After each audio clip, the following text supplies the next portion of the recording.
وده كان اليوم الثالث في المصيف لينا. فالنهاردة حبايب قلبي الأعزاء جايين لكم نتكلم عن فلوج اليوم الثالث لمصيف رأس البر. يا جماله. أول حاجة السلام عليكم ورحمة الله وبركاته، أهلا وسهلا بحضراتكم حبايب قلبي الأعزاء.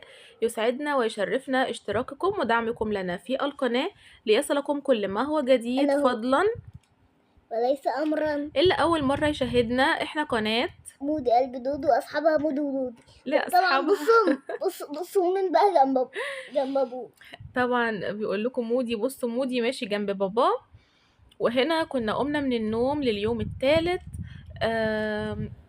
خرجنا، ركبنا السيارة بتاعتنا وبعد كده توجهنا اللي هي المكان المراكب اللي بيعدوا منها لعزبة البرج بمدينة دمياط. فهنا طبعا أنا وبابايا ومودي رحنا هنركب المركب وسيبنا أخويا محمود وست طبعا في البيت كانوا قاعدين كده يعني. سيبنا محمود أخويا وسيبنا ماما في الشقة ورحنا احنا اهو. ده كان طبعا أول ماما ما كنت تصوري الصوت ده اللي احنا كنا رايحين. لا هنا عشان كنا بنصور هنا تيك توك واحنا في المركب. الصوت احسن، ما ينفعش عشان الحقوق. ماشي. حقوق الملكية. فطبعا هنا كنا رايحين عزبة البرج نجيب الأسماك اللي هنتغدى بيها لليوم الثالث. وهنا كنت أنا ومودي بنتصور في المركب. وخلاص كده كنا نزلنا من المركب ورحنا عزبة البرج.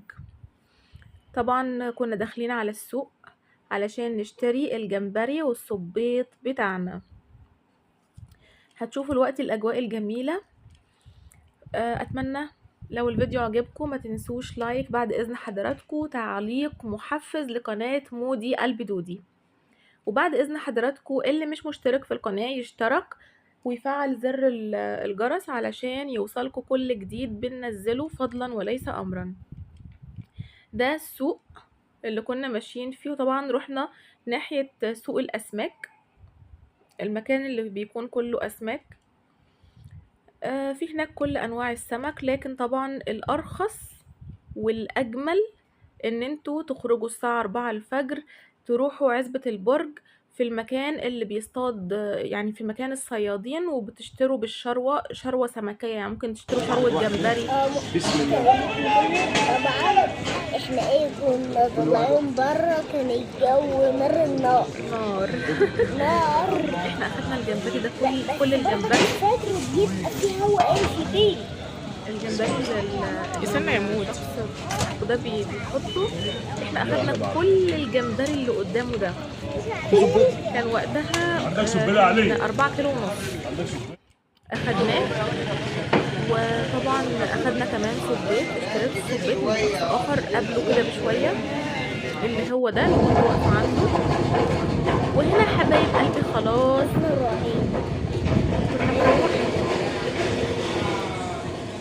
كنا خلاص اشترينا الحاجة بتاعتنا ومروحين للشقة.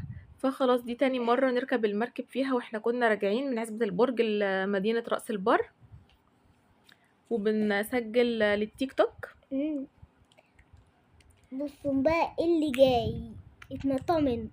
او ماي جاد. ايوه كده كنا خلاص. كنا ودينا الاكل للمطعم يتعمل لنا. عملنا جمبري بتر فلاي وعملنا جمبري مشوي على السياخ هنا، وعملنا صبيط مقلي، ودي طبعا شوربة سي فود، وده رز صيادية. وهنا كنا اكلنا وشربنا الشاي بتاعنا وقعدنا عشان نبقى نروح البحر. وقعدنا بقى علشان في البلكونة يعني. قعدنا في البلكونة. هنا كنا بنصور فيديوهات للتيك توك ايضا علشان كنا رايحين البحر. فقلنا قبل ما نروح البحر نصور فيديوهين 3. خلي بالكم دي اوضتنا يعني، اوضتنا اللي كنا قاعدين فيها. هنا كنت بصور للتيك توك. وبعد كده هنتوجه لايه؟ للبحر علشان نعطي المودي غطس. والله كان البحر وحشني.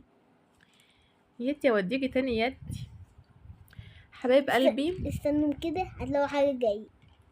ايوه ده بقى ايوه خلاص كنا صورنا في الشقة للتيك توك، وهنا كنا خلاص مش ماشيين في الشارع رايحين البحر، فكنا هو ده ايضا البحر ولا ايه ده؟ فكنا ايضا بنصور للبحر، بنصور للتيك توك واحنا ماشيين في الشارع. اللي ماشي عايز بالعوامة. اللي عايز التيك توك بتاعنا، احنا ايضا قناتنا على اليوتيوب مودي قلبي دودي، وعلى التيك توك مودي قلبي دودي، وعلى جميع المنصات مودي. قلبي دود. واللي وصل معانا لحد هنا ما ينساش يصلي على النبي محمد، اللهم صل وسلم وبارك على سيدنا محمد وعلى آله وصحبه وسلم تسليما كثيرا.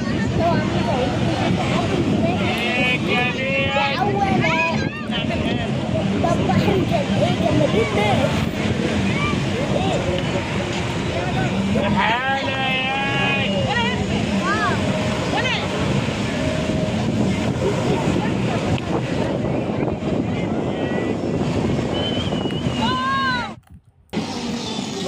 حضراتكم شفتوا البحر، وقعدنا لحد المغرب على البحر، وبعد كده رجعنا الشقة أخدنا صور وارتحنا ونمنا ساعتين، وبعد كده طلعنا على اللسان بالليل، وده كان آخر يوم لينا في الخروج السنة دي. طلعنا على اللسان، وبعد كده مودي قعدنا أكلنا وخرجنا واتفسحنا، ومودي في الآخر قال لي يا ماما عايز أأجر كمان سيارة. أجرت له واحدة كمان في اليوم الأخير ده، قعد يلعب عليها حوالي مثلا نص ساعة، وبعد كده ربع ساعة، نص ساعة كنا أخدينها نص ساعة تقريبا. وبعد كده بعد ما مودي خلص اللعب بتاعه والخروجه، رحنا جبنا له ألعاب المصيف، ألعاب يعني من المصيف ناخدها معانا هنا واحنا مروحين، وإن شاء الله الألعاب هنصورها لكم وننزلها لكم في الفيديو القادم بإذن الله. أتمنى الفيديو يعجبكم، والأجواء كانت رائعة جدا جدا جدا بالليل.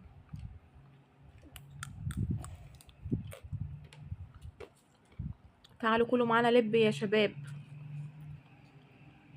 شوفوا مودي. عارفة عربية حمراء دي بتاعت مين؟ بتاعتي. الله، جبتها بقى، وابويا هو اللي بيتحكم بيا طبعا. ابويا انا ما بتحكمش. ده مودي يتي بيعرف يسوق يتي. ما اعرفش اسوق يا ماما، هو ابويا اللي ماسك الدراع. بيعرف يسوق يتي، مودي بيعرف يسوق. يا ماما ابويا هو اللي بيحكمني. ده مودي نمبر 1 في السواقه يا نمبر 1 يا ماما. حبايب قلبي، اتمنى يكون الفيديو عجبكم، وما تنسوناش باشتراك وتفعيل زر الجرس، وما تنسوناش بلايك وكومنت حلو زي قلوبكم لقناه مودي قلبي دودي. هو ان شاء الله بنكبر بيكو وليكو جمهورنا الحبيب. اتمنى تكونوا استمتعتوا معانا بالاجواء اللي حضراتكم شفتوها في قناة مودي قلبي دودي لفلوج اليوم الثالث للمصيف. مودي بينام على نفسه. مودي بينام على نفسه يا حبايب قلبي.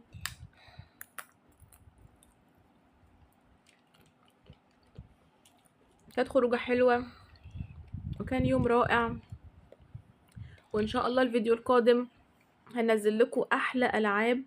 وبعد ما جبنا الالعاب في الاخر رحنا توجهنا بقى للحلويات، جبنا حلويات وجبنا مشبك، وطبعا جبنا المشبك والحلويات من ابو طبل، بس يعني على رأيي ما كانتش كويسة. اصلا ما دقتش مشبك ولا حاجة من دي اصلا، مودي ما بيحبهاش. وبعدين اصلا اساسا الحلويات احنا عشان متعودين على حلويات ابو عادل في مدينة المنصورة هنا، ده طبعا نمبر 1 في الحلويات وبالسمن البلدي وكده، فما عجبنيش خالص خالص خالص خالص حلويات المصيف. حتى المشبك ما عجبنيش، يعني الى حد ما في مشبك بالميه الكيلو ب70 جنيه هناك، وفي مشبك باللبن، وفي مشبك بالعسل. احنا جبنا باللبن وبالعسل ده، لكن ما عجبنيش خالص، الكيلو منه ب180 جنيه، لكن اللي بالميه الكيلو ب70. طبعا ما جبتوش خالص، رغم اني جبت الغالي بس ما عجبنيش. حاسه ان لا لا لا لا لا وحش خالص. حاسة ان يعني الحلويات كده هناك اي كلام.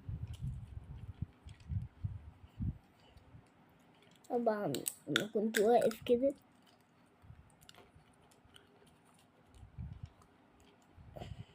هنا مودي ما شاء الله عليه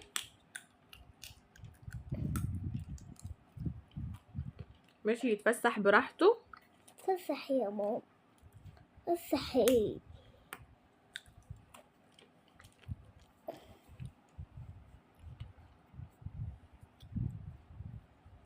حاسب لا تخبط في الناس يا راجل.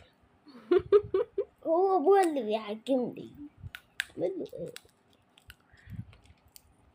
يلا اتمنى لكم كل خير وسعادة وراحة بال، والسلام عليكم ورحمة الله وبركاته. باي باي. طبعا استنوها في فيديو تاني هنوري لكم كل الالعاب الجديدة اللي عندي بإذن الله. باي باي. باي باي. باي باي.